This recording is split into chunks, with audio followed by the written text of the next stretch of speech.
Let me just add in a little bit of what my colleague is saying here.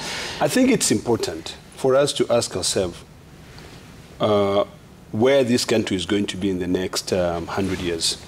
Is history important? Absolutely. Should we be having a discussion with the British on how they can be able to return back our history, our ornaments that they have in their museums back to Kenya? Yes. Are we ready to receive them? Maybe not. You know, we might just make a huge hula baloo about them, but then when they come here, they become insignificant. I think the other way to look at it is this way. How can we benefit with those artifacts, the history, being kept in the UK? You know, maybe we should start negotiating with the museum there to be able to say we are setting up a huge fund for everyone who visit here. We can keep some money away. Then we can be able to start King Charles Scholarship Fund or the British Scholarship Fund to support Kenyans.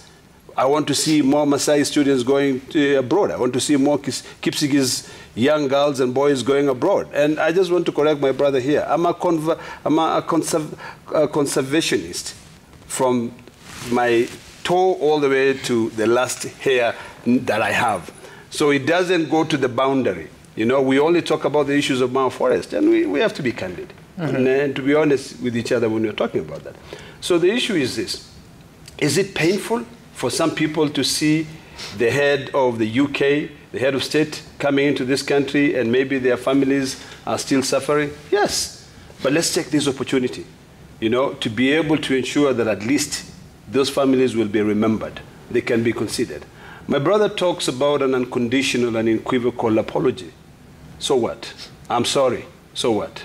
You know, when we were growing up, we used to be told, sorry, destroyed all the cutleries of the British, you know, because every time it dropped, you say, sorry, it destroyed. I think the key, most important thing is for us to say, how can we benefit?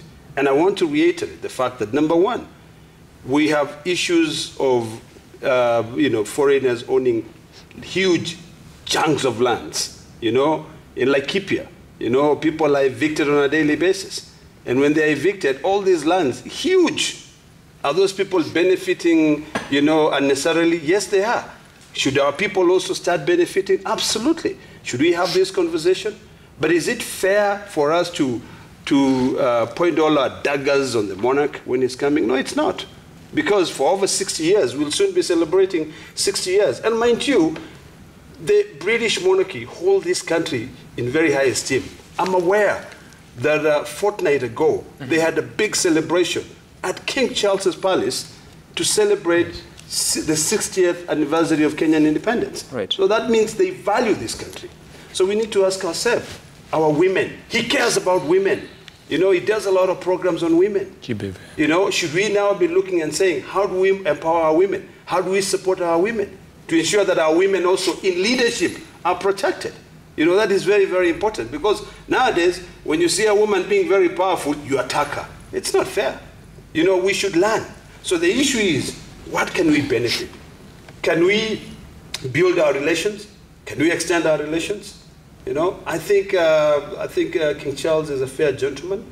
We'll be able to come in and see, and then we'll have that conversation. Right. I have visited some farms in Wales. And one of the things that I admire the most about King Charles is that he supports organic farming. You know, he supports what? Organic farming.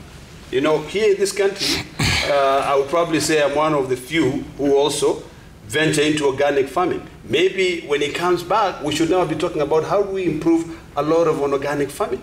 You know, how do we make sure that we have our local honeys? There's a rag estate in the Wales, and the gentleman who owns that estate, they're very good friends with King Charles. You know, I've been there, seen what they are doing, how he recognizes that. So really, let's look at what is within his purview for us to be able to benefit. Let us be hospitable.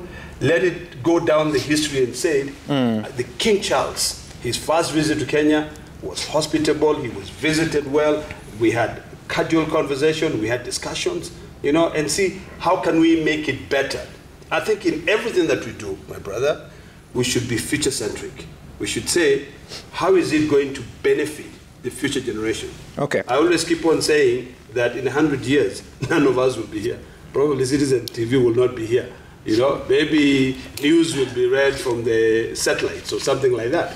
But for now, can we then think about that 100 years with a history so that we make our history a better place? Every single day should be a day that we look forward to improving our relations with our neighbors, even with our enemies, you know. I know Koech always talks about me not loving the Kipsigis. Trust me, I love the Kipsigis. They are my voters, you know. And I'm sure in future they will also be voting for me, even if they have not voted for me twice. But in future, I'm pretty sure they will say, this guy, we are trying to destroy him to Meshindo. That's what it's idea. Okay. So really. Interesting. Senator, out of curiosity, you've lived in the UK? Yes, I have. For how long? I used to work for European Business News. I used to work in the summers. I was there in the summers. I lived in the US. But every summer, I would go to the UK. I worked for a company called Diverse Production. And every summer, I would work there and raise money to pay for my school fees in America. I'm just wondering, where's the accent? No.